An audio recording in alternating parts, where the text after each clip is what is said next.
시편 98편을 함께 나누도록 하겠습니다. 시편 96편, 7편, 8편은 이제 비슷한 내용입니다. 하나님의 그 통치를 기뻐한 그런 내용입니다. 시고요. 사람은 그 기뻐하는 것으로부터 그 기뻐하는 대상이 주는 그런 능력을 힘입어서 살아갑니다. 스포츠를 좋아하는 사람은 그 스포츠가 가져다 주는 그 어떤 능력을 힘입어 사는 거죠. 스포츠를.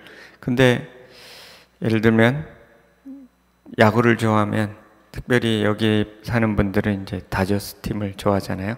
저도 좋아하는데, 근데 지면은 아주 우울하죠. 이기면은 기쁘고, 항상 이길 수가 없는 겁니다. 또 술을 기뻐하는 사람들도 있죠. 여기는 뭐 없으시겠지만, 술이 주는 능력에 지배를 받는 거죠. 술이 주는 술의 지배. 어떤 것을 기뻐하면 그 기뻐하는 것에 지배를 받게 된다는 거죠. 근데 그 기뻐하는 대상이 정말 우리에게 진정한 삶의 능력과 지혜와 행복을 가져다 주느냐, 이것을 잘 분별할 필요가 있다는 것입니다. 돈을 기뻐하는 사람은 돈의 지배를 받죠. 돈이 가져다 주는 그 능력의 지배를 받는 거죠. 근데 돈을 좋아하고 기뻐하고 또 그것을 추구하며 사는 사람들이 결국은 행복하지 않다는 것도 알게 되는 거죠. 게임을 좋아하는 사람도 있고요. 그러니까 이제 좋아한다는 건 그냥 좋아하는 것이 아니라 아주 기뻐한다는 것은 특별히 그것에 사로잡힌다는 것을 의미하죠. 늘 생각하는 거죠. 우리는 기뻐하는 것이 가져다주는 능력을 영향을 받습니다. 지배를 받는 거죠. 네, 오늘 말씀해 보면 이 시편 기자가 기뻐한 것인데 그것은 하나님을 기뻐하는 것입니다. 하나님을 기뻐하면 하나님의 지배를 받는다는 거죠. 느헤미야 8장 10절에도 여호와를 기뻐하는 것이 너희의 힘이다. 하나님을 기뻐하는 것이 진정한 힘과 능력을 가져다 준다. 오늘 이 아침에 여기에 왜 오셨나요? 하나님을 기뻐하기 위해서. 또 하나님을 기뻐하니까 하나님으로부터 힘을 얻게 되는 거다 하는 거죠. 시편 37편 4절 5절에 보면 또 여호와를 기뻐하라. 그가 내 마음에 소원을 이루어 주시리로다. 내 길을 여호와께 맡기라. 그를 의지하면 그가 이루시고. 기뻐하면 그 기뻐하는 대상이 하나님을 기뻐하면 하나님이 우리의 소원을 이루어 주신다는 것입니다. 만약 이 우상을 기뻐하는 사람들이 있죠. 여러 가지 우상이 있고요. 산신령을 기뻐하는 사람은 산신령이 소원을 풀어준대. 조금 소원을 풀어주는 게 있긴 있겠죠.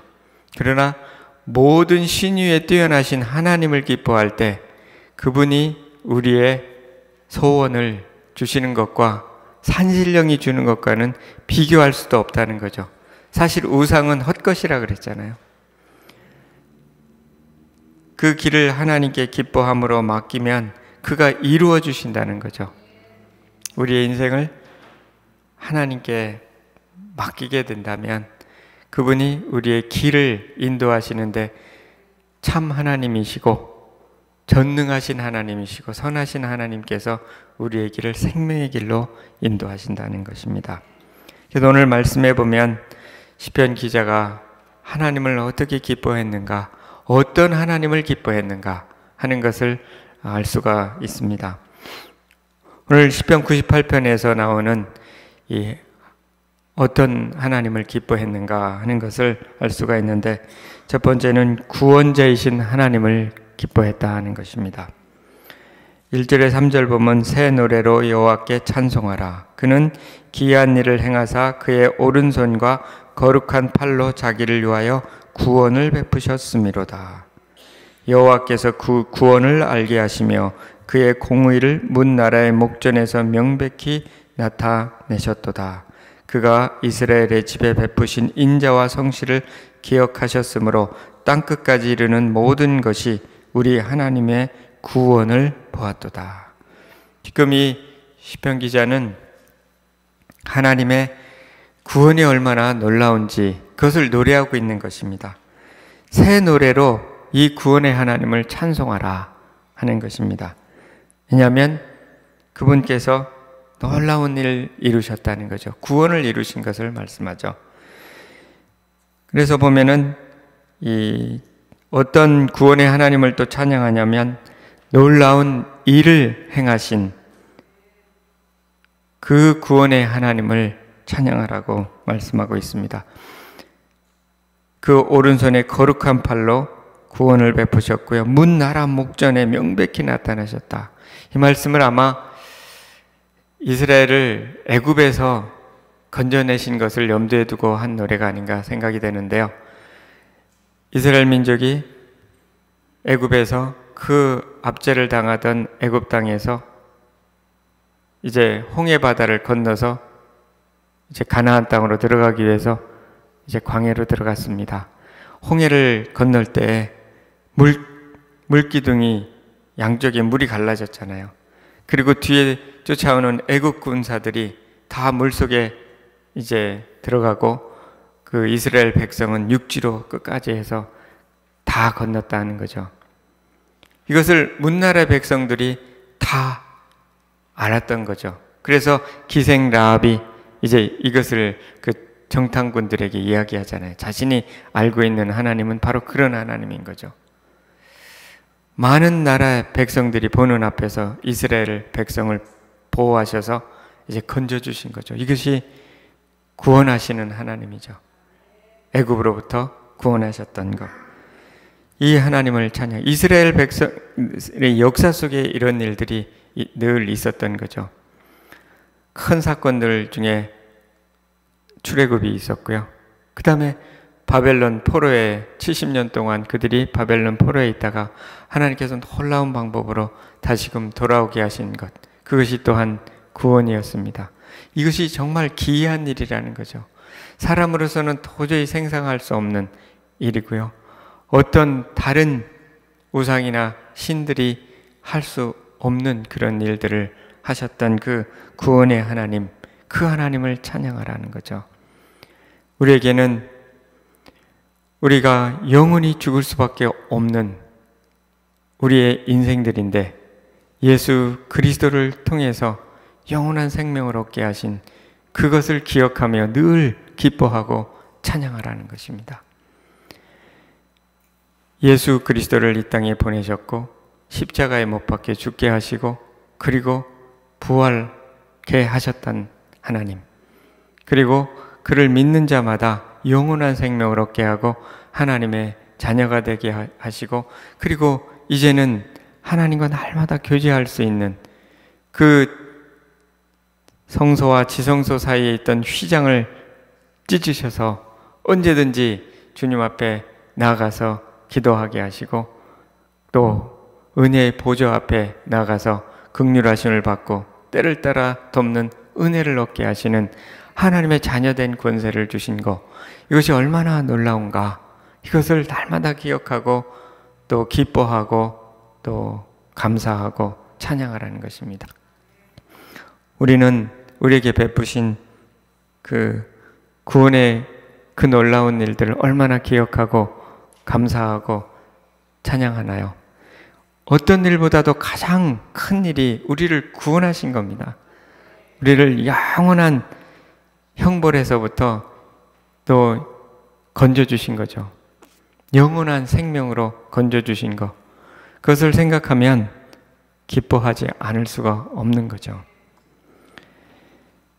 또한 오늘 그 구원의 하나님은 어떤 하나님이냐면 공의를 나타내시는 구원자시라는 것입니다.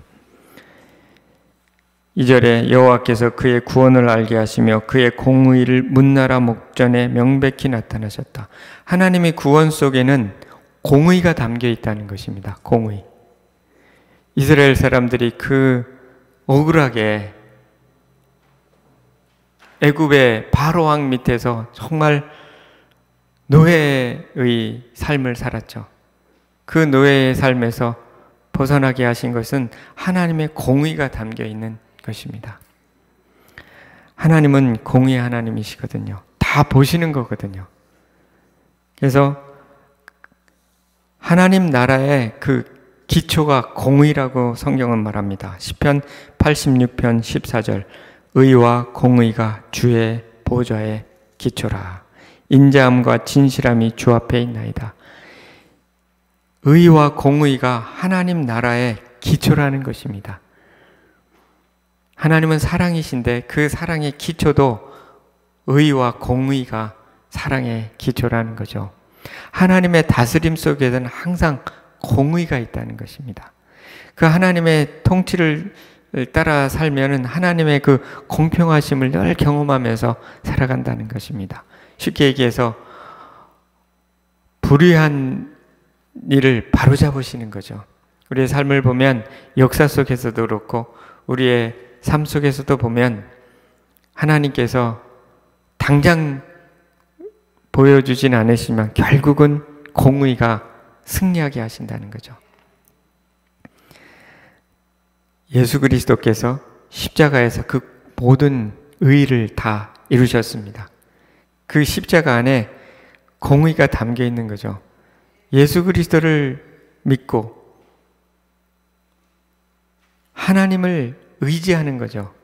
그 사람을 하나님께서 보호하시고 인도하시는 것. 이것이 공의입니다. 의로우신 하나님을 신뢰하는 것. 그것이 의롭게 살아가는 길인 거죠. 그렇기 때문에 하나님은 공의의 하나님이시다는 겁니다. 이 구원을 베푸실 때 가장 공평하게 구원을 베푸십니다. 또한 하나님의 모든 역사 속에 공의가 담겨 있다는 것입니다. 우리는 잠시 억울한 일을 경험하기도 하죠. 그러나 보면 하나님께서 반드시 바로잡으십니다. 의가 승리하게 하시는 거죠. 하나님은 의로운 하나님이시니까요. 잠시 잠깐은 그래서 시편에 보면 여러 번 내가 실족할 뻔하였도다. 왜냐하면 악인이 형통하는 것을 보고 근데 잠시 잠깐이더라는 거죠. 악인이 형통한다는 것은 결국은 하나님을 신뢰한 사람이 승리하는 거고 또 공의를 행한 사람에게 승리가 주어진다고 하는 것을 우리는 알게 되는 것입니다. 또 한 가지 구원의 기초는 하나님의 그 인자와 그리고 성실하심이라고 말씀하고 있습니다. 3절에 말씀하시죠. 그가 이스라엘의 집에 베푸신 인자와 성실을 기억하였으므로 하나님께서 구원을 베푸실 때 그 구원을 베푸시는 그 근본이 뭐냐면 하나님의 사랑 그리고 하나님의 성실. 하나님 이 헤세드의 사랑이라고 그러잖아요. 하나님의 무조건적인 사랑. 자기 백성에게 선택한 백성에게 베푸신 사랑. 내가 너를 떠나지 아니하고 너를 버리지 아니하리라. 왜? 나의 백성이니까. 왜 이스라엘을 출애굽하도록 그렇게 400년 동안 애굽에 머물게 하시고 건지셨는가? 첫째는 하나님이 기억하시는 사랑 때문에, 자기 백성을 기억하시는 그 사랑. 또 한 가지는 약속 때문에. 아브라함에게 약속하셨거든요. 400년 후에. 또 어떤 성경에는 430년이라고 되어 있죠. 400년 후에 애굽에서 돌아오겠다. 가나안 땅으로. 그렇게 말씀하신 대로 이제 그것이 바로 성실하심이죠. 약속을 이루시니까요. 하나님께서 우리를 구원하시는 데는 하나님의 그 약속의 성취로서의 구원입니다.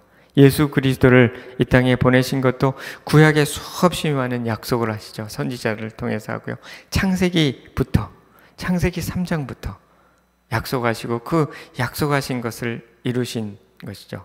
또한 그분의 사랑입니다. 무한한 사랑인 거죠. 영원한 사랑인 거죠. 이 사랑 때문에 구원하시는 것입니다. 하나님의 이 구원의 역사를 기뻐하고 또 찬송하는 것, 이것이 하나님 백성의 마땅히 할 바라고 말씀하고 있는 것입니다.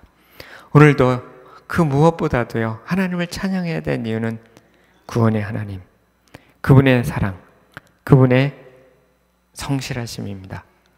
그것을 기억하고 하나님을 기뻐하고 찬양하는 여러분 되시기를 소원합니다. 두 번째는 어떤 하나님을 기뻐하냐면 창조주 하나님을 기뻐합니다.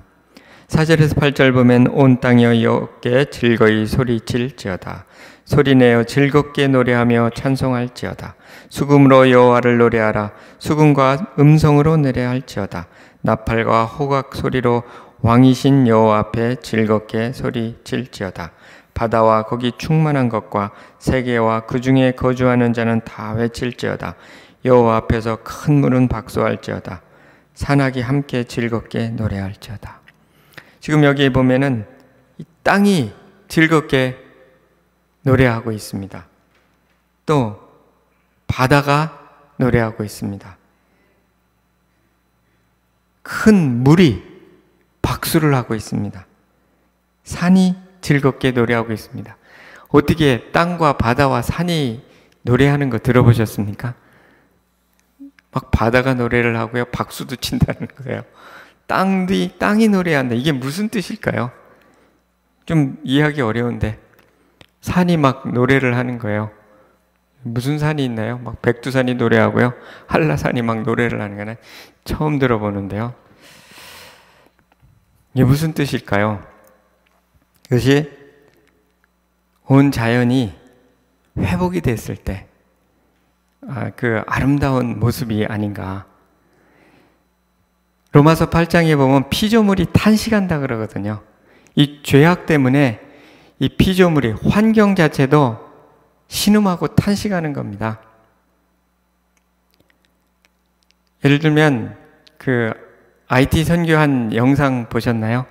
그 쓰레기로 가득한 그것을 보면 진짜 땅이 탄식하고 있구나 하는 것을 알 수가 있습니다. 그 악취가 나고요. 그리고 너무 지저분하고요. 땅이 탄식하는, 그 속에서 수없이 많은 질병의 병균들이 있는 거고요. 그것이 바로 땅이 탄식하고 피조물이 그 땅이 노래한다는 걸 상상해 볼 수 있습니까? 그러나 이렇게 수목이 울창하고 또 아름다운 자연인 그 속에서 하나님을 찬양하게 되잖아요. 그러나 그 아이디 땅을 보면서 산에 수목이 없습니다. 그걸 보면서 찬양하게 되나요? 정말 땅이 탄식하고 있구나. 바다에 오물이 가득합니다. 그것이 바로 그 물이 박수하고 있다고 할 수 있나요? 산이 즐거워하고, 이것은 산의 모습을, 하나님의 창조의 그 아름다움을 드러내고, 땅이 정말 풍성한 곡식을 내고, 바다에 고기가 충만하고, 그리고 깨끗하고, 이런 것들을 이야기하는 것 아닌가 생각이 됩니다. 하나님의 창조의 그 아름다움을 그대로 드러내고 있는 자연, 회복된 자연, 창조 때의 자연, 이것을 보면서 하나님의 창조의 솜씨를 기뻐하는 것, 그것이 바로 땅이 즐거워하는 것이 아닌가 이런 생각을 하게 되죠. 땅 이야기를 참 많이 하고 있습니다. 시편 96편 7편 8절에 땅이 즐거워한다는 것입니다. 하나님께서 다스리시면 땅도 회복되고요, 환경도 회복되는 것입니다.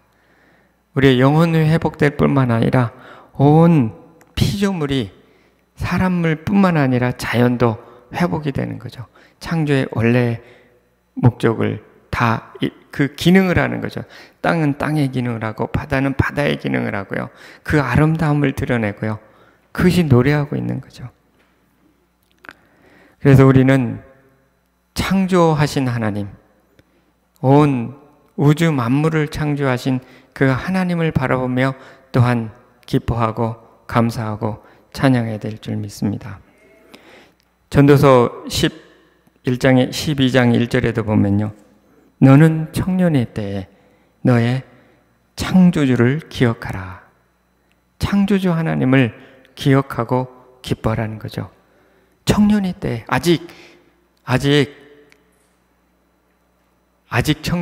젊음이 있을 때, 여기서 이제 뒤에 보면 곤고한 날이 이르기 전에, 나는 아무 낙이 없다고 할 해가 가깝기 전에, 즉 죽음이 가깝기 전에, 이런 얘기죠. 창조주 하나님을 기뻐하라. 하나님께서 땅과 바다도 창조하시지만 땅이 의미하는 바는 땅에 있는 사람도 의미합니다. 땅을 기업이라 그러잖아요. 구약에서는 땅은 땅입니다. 그러나 신약적인 의미에서는 땅은 하나님의 나라를 의미하는 거고, 하나님의 나라의 가장 중요한 것은 사람입니다. 그렇기 때문에 하나님의 그 통치 아래에 있는 그 모든 것을 의미하는 거죠. 땅과 땅에 속한 모든 것, 하나님의 경영, 그리고 우리 인생의 경영도 그 안에 포함이 된다는 것입니다. 하나님께서 우리들도 하나님께서 창조하셨습니다. 또 한 가지는 하나님께서 예수 그리스도 안에서 계속적으로 재창조하고 계십니다. 창조의 하나님은 그냥 자연만 창조하시고 끝난 것이 아니라 우리의 인생도 창조하시고요, 우리의 인생을 오늘도 재창조하십니다. 새롭게 만들어 가시는 하나님이시라는 겁니다. 처음 창조 때 끝난 것이 아니라 예수 그리스도 안에서 계속해서 재창조해 가시는 하나님을 기억하고 기뻐하고 찬양할 필요가 있습니다. 때로는 하나님께서 고난도 창조하신다고 합니다. 이사야 45장 7절에 나는 빛도 짓고 어둠도 창조하며 나는 평안도 짓고 환난도 창조하나니 나는 여호와라 이 모든 일들을 행하는 자니라 하였노라. 이 말씀 저희 집사람이 시를 지으면서 이 말씀을 묵상한 건데, 빛은 그냥 짓고 어둠은 근데 창조한다고, 평안은 그냥 짓고 특별히 환난은 창조한다고. 그러니까 환난과 어둠이 우리의 인생을 아름답게 한다는 거죠. 백지에다가 이렇게 검은 연필로 그림을 그리잖아요. 근데 백지 자체만 갖고 있는 것, 즉 빛과 평안만 있는 것은 그냥 백지의 상태라는 거죠. 거기 위에다가 어둠을 창조하고 거기 위에다가 환난을 창조하고, 그래서 그림을 그려가신다는 거죠. 그때 인생은 아름다운 인생으로 빚어간다는 거죠. 백지보다 그 백지 속에 이렇게 그림이 아름답게 그려진 게 훨씬 아름답지 않습니까? 근데 그런 것처럼 하나님께서 우리 인생을 빚어가시는, 창조해 가시는데 때로는 환난을 창조하시고요, 때로는 어두움도 만들어 가시면서 우리 인생을 재창조하시는 것입니다. 근본 목적은 예수 그리스도를 담게 하는 것이 목적입니다. 그 아름다운 성품을 담는 것, 그것이 바로 하나님께서 오늘도 창조하시는 그 창조의 솜씨입니다. 그래서 하나님의 손으로 창조하신 것을 찬양하라 그러잖아요. 하나님의 손은 오늘도 우리와 함께 하십니다. 우리의 인생을 빚어가시는 하나님의 아름다운 손입니다. 그리고 솜씨인 것이죠. 우리는 그래서 하나님께서 사도 바울이 이렇게 얘기했습니다. 그러므로 우리가 낙심하지 아니하노니 우리의 겉사람은 낡아지나 우리의 속사람은 날로 새로워지도다. 우리의 겉은 예전의 성경에는 후패한다, 이렇게 달 없어진다는 거죠. 좀 늙어가고요, 주름도 좀 생기고요. 그렇죠? 다들 주름이, 장로님 주름 없으시네요. 근데 저는 벌써 주름이 많아요. 주름이 많은데, 아무튼 겉사람은 낡아지지만 속사람은 날마다 새로워지는 것이, 이게 바로 하나님의 놀라운 창조 때문에 그렇습니다. 주님과 동행하면 계속 새로워지는 겁니다. 나이가 늙어도 결실하고요, 빛이 청청한다고 시편 92편에 나오거든요. 그래서 계속 새로워지는 것, 왜 그런가? 창조의 하나님과 늘 동행하기 때문에. 하나님께서 우리를 늘 새롭게 창조해. 이전 일을 기억지 말며 옛적 일을 생각지 말라. 보라, 내가 새 일을 행하리니 이제 나타날 것이라. 너희가 알지 못하겠느냐? 정령이 내가 광야의 길을 사막의 강을 내리니 장차 들짐승과 실랑감이 타져도 나를 존경할 것은 광야의 길을 사막의 강을 내리니, 이렇게 말씀하시잖아요. 이사야 43장 18에서 20절 말씀인데요.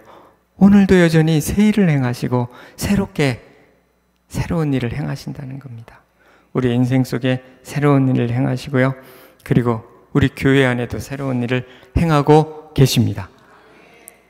이제 2개월 후면 새로 입당을 한다고 하는데요, 새 일을 행하신 하나님을 우리는 경험하고 또 경험할 것입니다.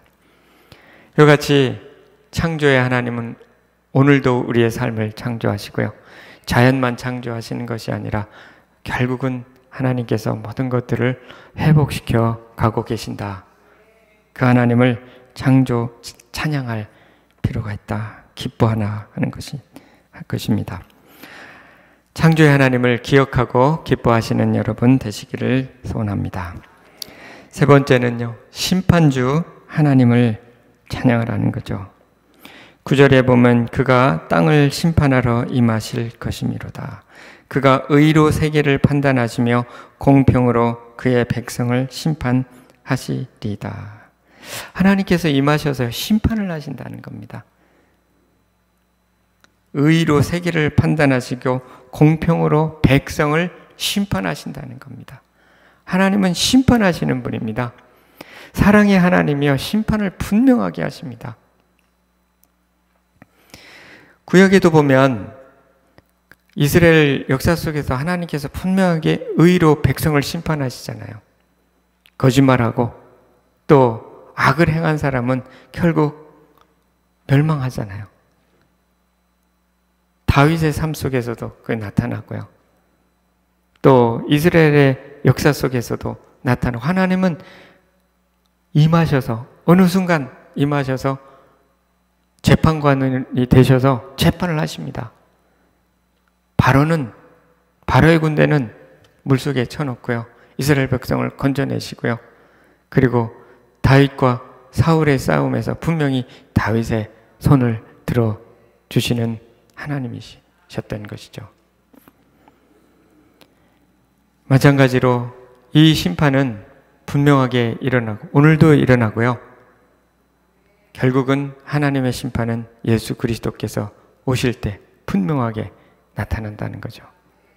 예수 그리스도께서 이 땅에 재림하시고요, 그때 분명한 심판이 있다 하는 것을 우리는 알게 됩니다.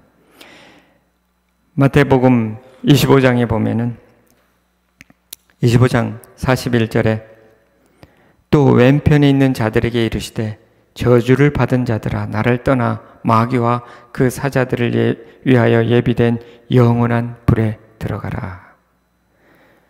왼편에 있는 자들, 믿지 않는 자들입니다. 마귀와 그 사자들을 위하여 예비된 영원한 불에 들어가라. 하나님께서 분명한 심판을 하실 때가 있습니다. 의인은 하나님께서 구원하시고 악인은 이 영원한 불에 들어가게 하시고요, 하나님의 심판이 분명하게 드러나는 때가 온다는 거죠.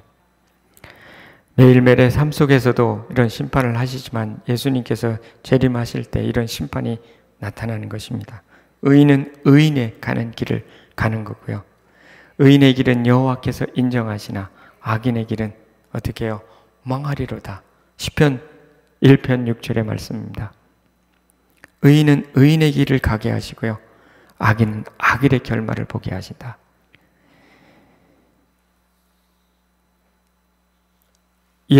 예수 그리스도를 믿고 그를 따라간 사람에게 심판은요, 상급으로 오는 것입니다. 예수를 믿지 않는 사람에게 대한 심판은 그 가야 할 길을 가게, 영원한 못에 가게 불에 들어간다는 거죠. 그러나 예수 그리스도 안에서는 예수 그리스도를 의지하고 살아간 사람에게는 그 심판은 하나님의 상급에 대한 심판으로 나타나게 되는 거죠. 왜냐하면 하나님은 공평하시기 때문에 그렇습니다. 이 하나님의 마지막 심판을 기억하면서 가장 공의로우신 하나님께서 공의로운 방법대로 심판하신다. 그것을 우리는 기억해 공평하신 하나님을 다시 노래하고 있는 것입니다. 그렇기 때문에 우리가 인내해야 되고요. 그렇기 때문에 하나님을 더 의지할 필요가 있습니다. 세상에는 불의한 것이 참 많습니다. 그러나 하나님께서 그 불의한 모든 것들을 원수를 갚으신다고 하셨습니다. 그리고 의로 심판하신다고 하셨습니다. 그것을 믿으시는 여러분 되시기를 소원합니다. 하나님은 결국은 왕이 되신다 하는 것을 이 왕 되신 하나님을 노래하라고 하는 것입니다. 6절에도 나오죠. 왕이신 여호와 앞에 즐거이 소리칠지어다. 구원하신 하나님, 창조하신 하나님, 그리고 심판하신 하나님은 결국 왕이시고 우리의 삶에 그리고 역사의 주관자가 되시고 주인이 되신다. 그 하나님을 기뻐하고 그 하나님을 의지하고 노래하라 하는 것이 오늘의 말씀입니다. 나폴레옹이요, 자신이 굉장한 제국의 황제였지 않습니까? 그가 나중에 에바섬에 이제 귀향을 가게 되고 그 다음에 탈출했다가 다시 세인트 헬레나라는 그 섬에 귀향을 다시 가고 죽을 날을 이제 바라보면서 그가 이제 이렇게 말합니다. 내가 사람들을 만나서 이야기하면 그들의 심장에 헌신의 불꽃이 타오른다. 그러나 그리스도는 인간의 마음을 보이지 않는 세계로 고양시킴으로 이 일을 이뤄내실 수 있었다. 1800년의 시간과 공간의 장벽을 뛰어넘어 그분은 다른 모든 이들이 성취하기 어려운 요구를 하신다. 그것은 철학가가 종종 친구들이 손에 부탁한 것이며 아버지가 자녀들에게, 신부가 신랑에게, 사람이 자기 형제에게 요구했지만 이루지 못한 것이다. 곧 인간의 마음이다. 그는 인간의 마음을 전적으로 자신에게 바치도록 요구한다. 무조건적으로 요구한다. 그리고 그 요구는 즉시 수용된다. 놀라울 따름이다. 이러면서 쭉 얘기한대요. 자신은 황제여서 자기가 설득하면 사람들이 헌신을 했다는 겁니다. 근데 결국 자기는 이렇게 감옥에 갇혀 있다. 근데 예수 그리스도를 따라가는 사람, 예수 그리스도를 왕으로 모시는 그 사람들의 헌신은 정말 놀랍다. 그를 왕으로 모시면서 그분의 통치를 따라가면서 살아가는 그 사람들의 헌신, 그것은 1800년 동안에 이렇게 계속되고 있구나. 나는 잠깐 황제했다가 지금 이렇게 죄인의 신세가 됐는데 예수 그리스도를 따라가는 사람들은 1800년 동안 저렇게 놀랍게 계속적인 헌신을 하고 있구나. 정말 진정한 왕이시다. 그분을 경배할 수밖에 없다. 이렇게 나폴레옹이 고백했다는 것입니다. 이 세상을 다 다스렸던 나폴레옹. 그러나 그는 진정한 왕이 될 수가 없었다는 겁니다. 진정한 왕은 예수 그리스도다. 나폴레옹이 인정한 겁니다.